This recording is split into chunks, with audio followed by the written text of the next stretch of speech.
I wanted to be able to add features to the furniture that would help me use this more efficiently for what I want to use it for, things that I may not be able to find online or in a store. So being able to make it yourself allows you to take ownership of it and really help you acclimate it to what it is, whatever use that it is that you're going to use it for.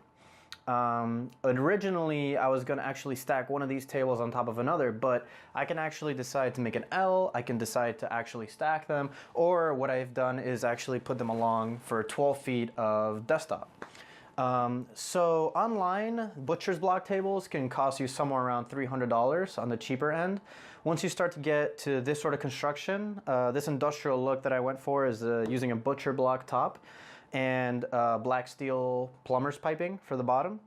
It starts to cost you around $600. And so to get the 12 feet that I wanted would have cost me somewhere around $1,800. Whereas it cost me $870 to make it by myself. And it took me roughly 3 days of work spread out across more days. So I chose maple because it's what they had at my local lumber store, Shell Lumber in Miami. It's a tropical maple, it's a hardwood, it can take a beating, you can use to work on it, even though I use a drafter's table, I use cutting mats, I try to protect the material I work on, but if it ever does get beat up, you can sand off a good amount off, retreat it, and it's as good as new. It is more expensive than, say, putting plywood. If you're really going to destroy your desktop, you might go that route. But I like the aesthetic of the butcher's block, and it is pretty heavy. It allows me to work on it with tools and stuff, and I can be fairly confident that it's going to be stable with almost anything that I throw at it. So with that, let's get to how I made it. Alright, so the first thing you want to do is lay down some paper from a roll to protect the area that you're working on. Since I just moved into this apartment, my apartment is full of boxes and suitcases, so I decided to work out in the balcony. That way I don't fill my apartment with fumes either when putting a polyurethane coat. So after laying down the paper, you lay down the blocks on top. You want to be as gentle as you can. Depends on the level of finish that you want. I was pretty careful all the way throughout and ended up with minor bumps here and there. It's inevitable really for it to happen. But you know, the more careful you are, the less of those you'll have in the end. So after laying them down, I first started giving it a hand of with sandpaper, 200, first with 120 grade, and then I did another pass at 220 grade. So this is just to get it pretty level and sort of smoothened out. It still ended up a bit rough, but you'll use a higher grade later on. You can see here the color of the tropical maple.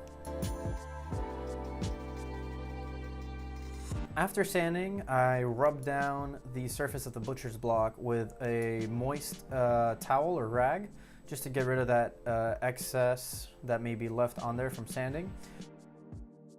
For applying the polyurethane, I used the brush first to get the polyurethane onto the surface. You spread it out in the same direction. If you do it too hard, you're going to start getting loose bristles off the brush, and they'll get stuck onto the surface of the wood, and it'll just be more complicated later to unstick them and then sand that area down to make it smooth. Lastly, I used a foam roller just to get an even coat and remove any excess polyurethane that may have been left.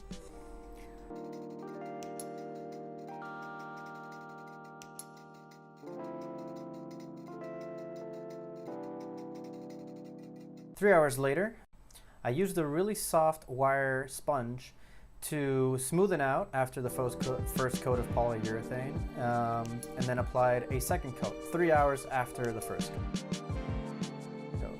Always follow the indications on the bottle of your can, depending on whether you're using a stain or weatherproofing or a different kind of brand of polyurethane.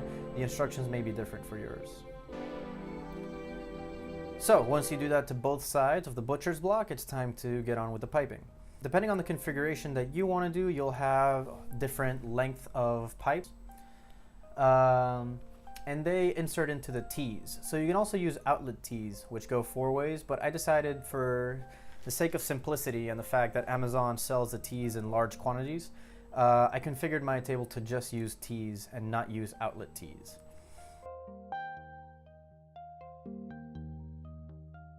You also want to get flanges, and the flanges I use for both the foot of the table as well as the part that connects to the butcher's block.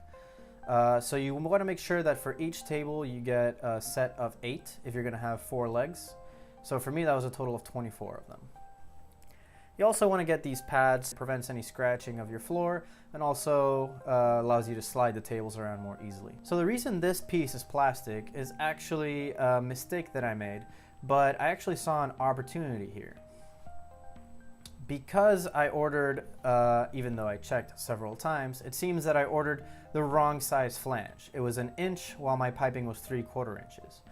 But I realized that the flange was the only way I had of leveling the table, and that a plastic bushing, you can also get it metal, but I saw no reason why plastic couldn't add the sort of buffer or sturdiness, as after all, PVC pipe is pretty sturdy. So this way I can not only use the flange, unscrewing off the bushing for adjusting the table, but I can also adjust the bushing towards the pipe. And it just gives that extra level of adjustment to the table that you wouldn't have otherwise. So for getting the flange up onto the table, I used inserts for wood. I didn't want to screw straight into the wood. I'd rather use the drill bit to make a hole into the wood, get the inserts in there, and then I can actually unscrew the table apart and screw it back together without tearing up any more of the wood by screwing directly into it. So this is sort of how this would look like. You would put a screw through the top and the insert would be within the wood on the other side. I chose to paint the bushings red. It's just part of the aesthetic that I like to go for.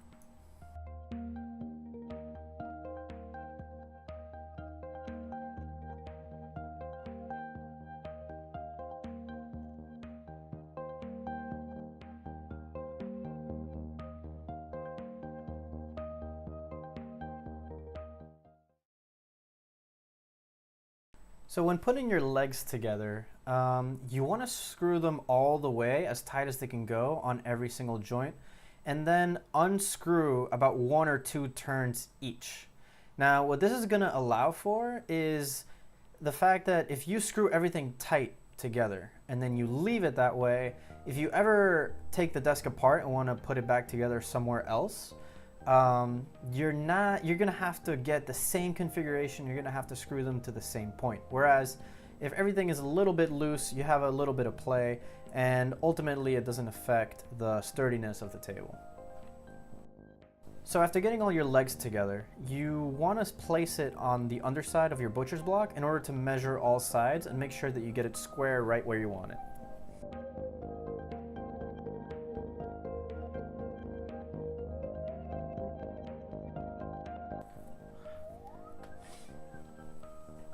So after measuring all the sides and making sure that your flanges were lined up with the same offset on all sides of the butcher's block, you're going to drill the holes in for your inserts. Now I made the mistake of making my insert holes too small. So you want to make sure that if you're using, I was using 1/4 inch inserts. So if you're going to go for that size of an insert, you want to make sure that your drill bit is much larger, that it actually takes into account the outside of the insert. Next, I decided to just use my drill to put in the inserts, although it is recommendable for hardwoods to do it, or softwoods, to do it by hand with an Allen key.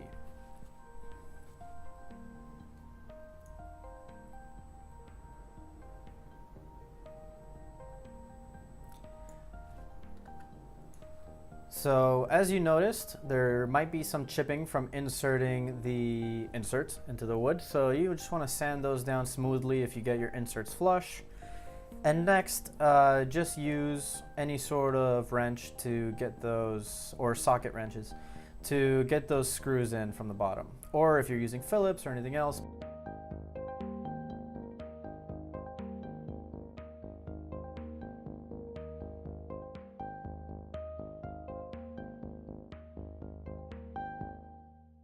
So the inserts are in, the legs are screwed into the bottom of the table. Now it's time for one of the final passes of sanding. So I used 800 grade sandpaper here to get on top of the other 2 coats of polyurethane to really smoothen out.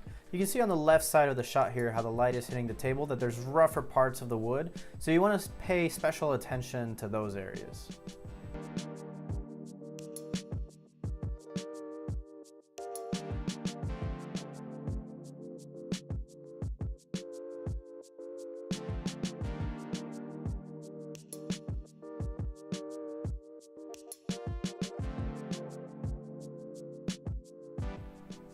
Now for the last coat of polyurethane, you can take, what I like to do is take an old t-shirt or an old sheet, pillow cover, whatever, tear it up and make it into a ball and then put a layer on the outside.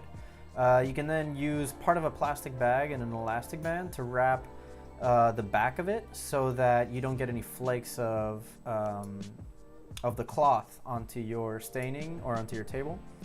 And so this actually helps to put a very smooth and very light coat for the 3rd coat after you've done the polishing with the 800 grit sandpaper.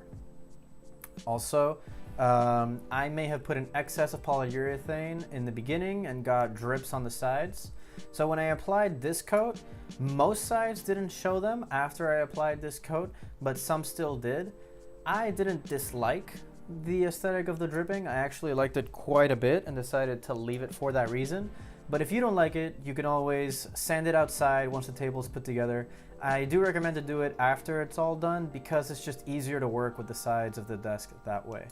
But yeah, you could sand that down and polish it yourself if you don't want any drip. Now to process the plumber's pipe, it's going to come with a whole bunch of stickers that are very, very annoying and have very, very tough glue. So you want to get off whatever you can with your hands and fingers.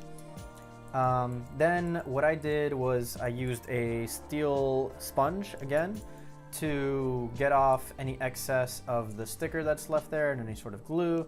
And finally, I passed some acetone on a towel to completely get rid of the glue and leave the pipe clean.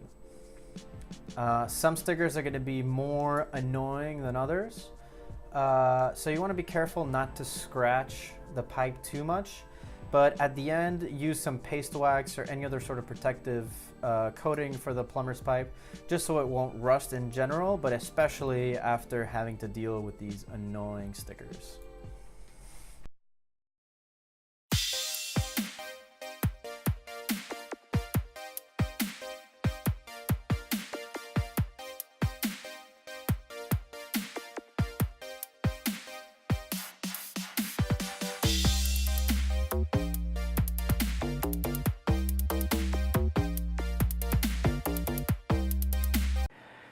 Thanks for watching. If you enjoyed this video, please be sure to hit that like button and let me know your thoughts. If I made any mistakes, if you think I could have done anything better, or if you have any other ideas for something that you want to see derived from this video, let me know in the comments below. See you next time.